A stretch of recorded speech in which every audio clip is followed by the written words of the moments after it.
the soldier fired blindly through a jagged hole in the wall. The room around him erupted in plaster and dust. His hands shook as he slammed a new magazine into his rifle, his comrades falling beside him, torn apart by Nazi bullets and shrapnel. Down below, tanks fight for every inch of the street, desperately trying to crush a killing machine. Just miles away, Adolf Hitler sat in the underground Führer bunker, shielded from the bloodshed above, waiting for a phantom army to save him. This is the battle that ended Nazi Germany. April 16, 1945. The Soviet army had pushed over 2.5 million soldiers into Berlin. All along the riverbanks, they waited to come down on the crumbling Reich. Among the endless ocean of men was Sergeant Ivan Petrovich. He lay in the wet grass on the eastern bank of the Oder, surrounded by a silence that was heavy, almost physical. He checked his ammunition drum for the third time, running his thumb over the cold brass casings, trying to force his mind to stay blank. Joining the Soviets were nearly 200,000 Polish soldiers, men like Private Wojciech Nowak who had fought their way from the east. Suddenly, the sky tore open. At exactly 3 in the morning, the signal flare went up, and over 40,000 guns, mortars, and rocket launchers opened fire. The sound was deafening, a concussive wave that hit every man. On the German side, the Seelow Heights, a ridge of steep hills that formed the last natural defense line before Berlin, instantly turned into a mass of fire and churning dirt. In just the first 20 minutes, over 1 million shells hammered the German positions. The Soviet commanders aimed 140 massive anti-aircraft searchlights directly at the German lines. The plan was to blind the enemy gunners with a wall of light, but as Ivan and thousands of other troops ran forward, the plan quickly backfired. The smoke from the shelling was too thick, and the light bounced off of the wall of smoke, silhouetting the onrushing Soviet troops. The Seelow Heights became a graveyard. The Germans had dug in deep, anticipating the attack. Machine gun fire erupted from concrete bunkers that had somehow survived the barrage. Ivan watched T-34 tanks explode, their turrets flying off under the impact of 88mm flak guns. He saw men vanish in clouds of red mist. To the north, Wojciech and the Polish First Army surged toward the German capital. They crossed the river under heavy mortar fire, their pontoon bridges shattering under the explosives. But somehow they made it across, storming the German positions. For the Poles, every step closer to Berlin was a step closer to justice. By April 19th, the line broke as the German Ninth Army was encircled, trapped in the Halbe forests. April 20th marked Adolf Hitler's 56th birthday. Inside the bunker, the mood was tense. The complex was a labyrinth of small concrete rooms buried deep under the Reich Chancellery and its gardens. Hitler emerged for one last public appearance, walking up the concrete stairs and out into the Chancellery garden. The once manicured garden was now made up of cratered earth, shattered statues, and twisted trees, the result of the Allied bombing runs. A line of Hitler Youth boys waited in the ruined garden, ready to receive the Iron Cross from the Führer's trembling hand. These children were the defenders of the Reich, proof that the mighty Wehrmacht had been reduced to almost nothing. Hitler walked down the line wearing a gray overcoat with the collar turned up. He reached out and pinched their cheeks, patting their shoulders. He tried to project the image of the strong, invincible leader of the newsreels, but the cameras caught the undeniable truth. He was a broken man who walked with a pronounced stoop, dragging his left foot behind him. His right hand shook so violently that he had to hold it behind his back or clasp it tightly with his other hand to hide the tremors. He murmured to the boys that Berlin would remain German, and he told them they were the future. As he turned and he went back down the stairs, the first Soviet artillery shells began to fall on the city center. It was the Red Army's birthday present to the Führer.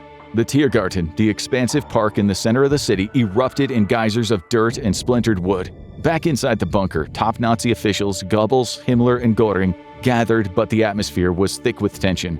Hitler sat there barely touching his food, his gaze unfocused as he started talking about Wenck's army and Steiner's counterattack. He spoke of these military units as if they were fresh, powerful legions ready to sweep the Soviets away and restore their borders. General Krebs and the others looked at their boots, allowing uncomfortable silences to fill the spaces in between the rants. They knew the truth. Steiner did not have the men, and Wenck was fighting for his life just to hold a defensive line. By April 22nd, the denial was shattered under the weight of crushing reality. Ivan and his unit were now in the suburbs of the city, fighting through the factories, tram stations, and apartment blocks.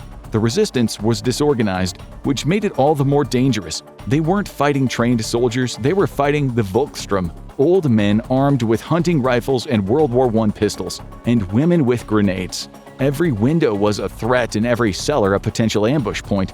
Ivan learned quickly that the streets were death traps, so the Soviets switched tactics. Instead of fighting on the streets, they moved through the buildings, blowing holes in the walls, moving from living room to kitchen to bedroom. Ivan found himself fighting in a dining room where a family's meal was still half-eaten on the table, the domestic scene shattered by hand grenades and bayonets. In the bunker, the reality of the situation started to loom large. Hitler had been waiting desperately for the news of General Steiner's attack, believing that it would save Berlin. He had bet everything on it, delaying evacuation orders and refusing to allow the Ninth Army to retreat. Then the report came in. General Krebs had the unenviable task of delivering the news that Steiner had not launched the attack. He didn't have the troops, the fuel, or the ammunition. The silence in the room was absolute, a vacuum where the air seemed to be sucked out. Until the explosion happened. Hitler did not just get angry, he fell apart. He slammed his fist into the heavy wooden table, scattering pencils and maps. He screamed that he had been betrayed. He called his generals cowards, traitors, and failures. His voice cracked, shifting from a terrifying roar to a pathetic sob as he ranted about how the German people had failed him and how the army had lied to him. The war was lost. The staff in the room stood frozen, unable to look at him, while the secretaries outside of the door, Traudl Junge, and the others heard every single word through the thin wood.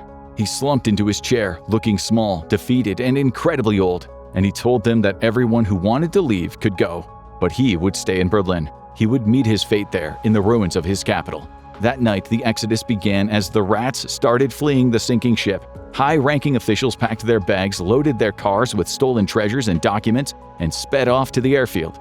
But down in the bunker, a strange, dark family remained. Joseph Goebbels, the propaganda minister, moved his wife and 6 children into the bunker. The children played in the concrete corridors, their laughter echoing off the cold walls. They referred to the bunker as the cave, and they played games with the guards, oblivious to the fact that the man they called Uncle Adolf was planning the end of everything. By this point, Berlin was a sea of stone and iron, where the Soviets and the Poles had to take it building by building, room by room. Ivan's unit was pushing toward the S-Bahn ring, the elevated commuter train line that formed a defensive circle around the inner city. The Germans had turned the train stations into fortresses, bricking up windows and placing machine guns at the ticket counters. Ivan signaled his squad to check the corners as they breached the department store near the Alexanderplatz. The interior was surreal. Mannequins, knocked over by blasts, looked like corpses in the dim light, their plastic limbs twisted at odd angles. A burst of machine gun fire from the escalator shredded the glass display cases. Ivan dove behind a cosmetic counter, frantically trying to find cover. They fought through the lingerie section, then the kitchenware. They used flamethrowers to clear the upper floors, the jets of liquid fire illuminating the dark corners, the heat intense enough to blister skin from across the room. Fighting from the north, Wojciech and the Polish troops were pushing toward the Tiergarten, facing the remnants of SS tank divisions. King Tiger tanks were parked in alleyways, using the narrow streets as ambush points. Wojciech's division didn't have heavy tanks of their own, so they used tank hunter tactics. They would run up the stairs of a ruined apartment, climb out onto the balcony, and drop anti-tank grenades onto the thin top armor of the Tigers. It was terrifying work. One slip, 1 second of hesitation meant death. But Wojciech knew it would be worth it when the Polish flag was raised over captured buildings. All across the city, the power and water were out. Infrastructure and pipes were shattered by bombs, and food was scarce. Desperate women ran out to the streets during breaks in the shelling to cut meat from dead horses, risking sniper fire just to feed their families. By April 28th, the Führer bunker was sealed off from the world, except for a fragile radio link that crackled with static. Hitler was pacing the corridors, dragging his feet, waiting for a miracle that wasn't coming. An aide cautiously approached, handing him a piece of paper. It was a report from Reuters. Heinrich Himmler, the head of the SS, the man Hitler called the Loyal One, and the architect of the terror state, was trying to negotiate a surrender with the Western Allies. He was trying to save his own skin, offering to hand over Germany to the Americans and British. Hitler froze, the color draining from his face. Göring had tried to take power earlier, but Himmler was supposed to be a true believer.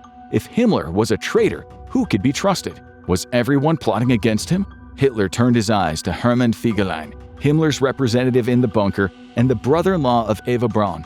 Fegelein had tried to slip away to escape the city in plain clothes with a bag of money and jewelry, but he had been caught. Hitler ordered Fegelein to be marched up to the Chancellery Garden and put against the wall. It was a gangster execution, an act of violence from a man who had lost all control over his empire. The shots rang out, barely audible over the artillery, but the betrayal had planted a seed of doubt in Hitler's mind. Himmler had provided cyanide capsules intended for the last desperate moment, but now Himmler wondered if the poison was real. Was it a trick? Was it a sedative designed to drug him so he could be captured alive and put into a cage in Moscow? He had to know, so he needed a test subject. He looked at Blondie, his beloved German shepherd. The dog was one of the few living things that he seemed to actually care about. He gave the order to his dog handler Fritz Torno. Unable to watch, Hitler left the room. Moments later, Blondie convulsed and died on the bathroom floor. Hitler was satisfied that the poison was real and the exit was secure. He stared at the animal that had truly been loyal to him, motionless on the cold tile, and walked away without a word, only to break down moments later. By April 29th, the Soviets were preparing to attack the Reichstag, but to get there they had to cross the Spree River and take the Motka Bridge. This bridge was a choke point, a heavily fortified barricade of iron and stone that the Germans had barricaded with trams, barbed wire, and explosives. Ivan's unit was part of the first wave. It was night, but the sky was bright with the glow of burning buildings. The air was filled with the scream of Stalin's organs, the Katyusha rockets. They charged the bridge, but it was a slaughter. German machine guns on the other side raked the bridge deck, and men fell, tumbling into the cold water of the Spree below. Ivan scrambled over a wrecked tram, bullets sparking off the metal inches from his face, and fired his submachine gun until the barrel glowed red hot. They pushed across inch by inch, establishing a bridgehead on the other side, putting them in the diplomatic corridor.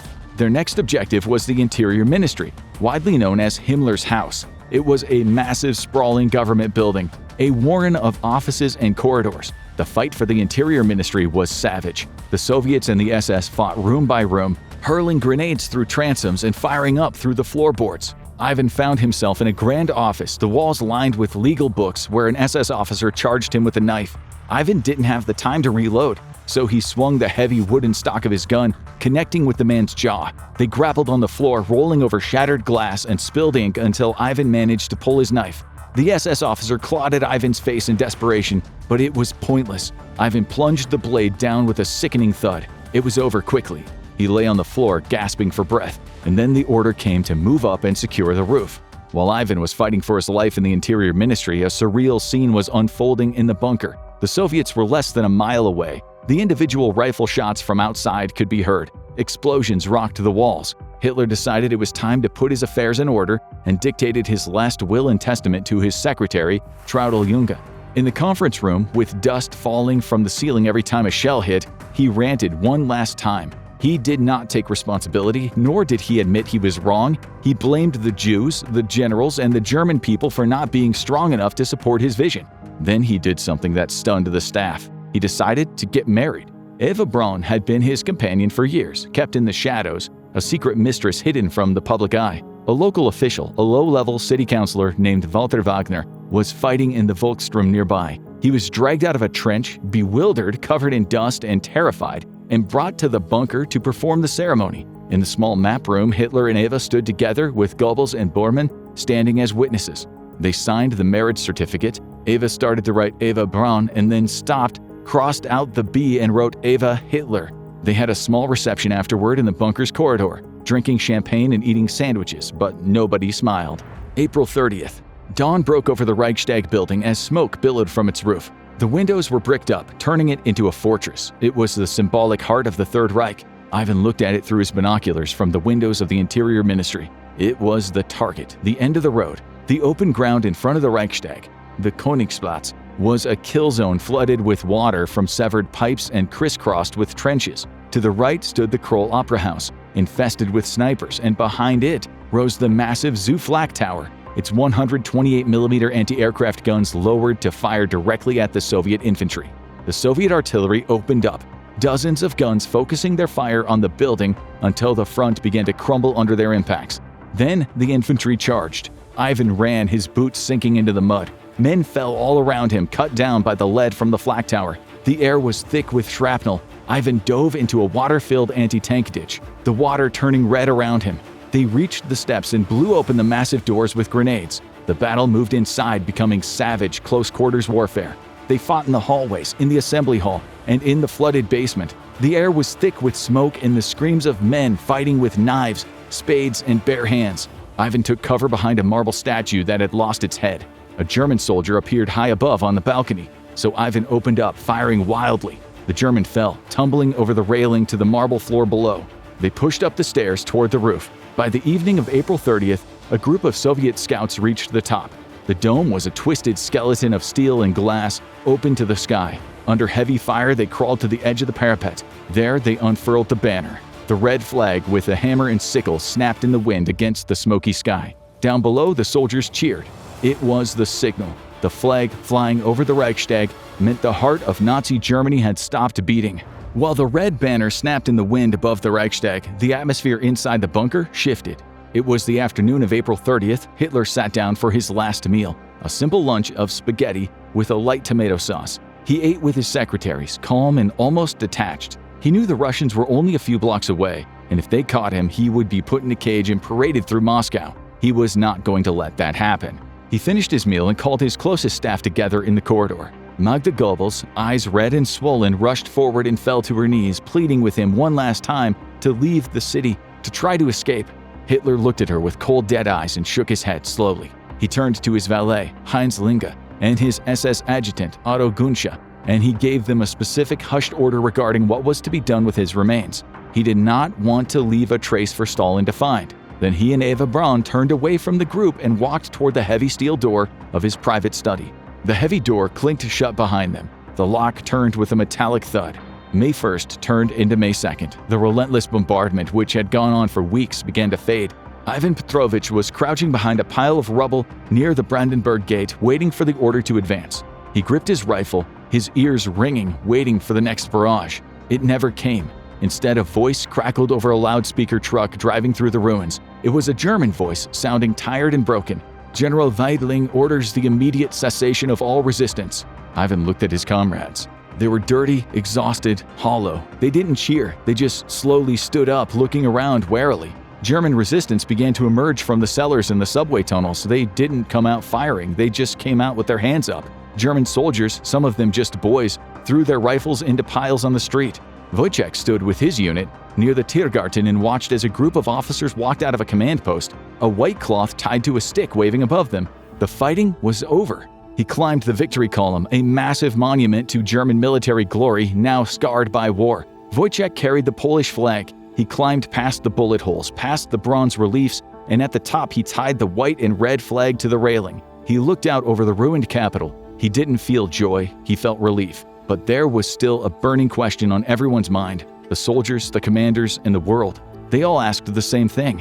Where was Hitler? Rumors flew through the ranks like wildfire. Some said he had escaped to South America in a submarine, while others said he had died fighting on the front lines. Stalin demanded an answer. The Soviet intelligence officers, the SME RSH units, pushed through the celebrating crowds because they weren't interested in surrender. Instead, they raced toward the Reich Chancellery. The Chancellery was a shattered shell. The Soviet troops moved carefully through the debris, stepping over overturned furniture and shattered chandeliers until they found the entrance to the underground complex. Descending into the bunker, the air was thick with the smell of diesel and something sweeter, more sickly, the scent of almonds. The soldiers moved room by room, flashlights cutting through the gloom, finding scenes of horror that spoke of the last desperate hours.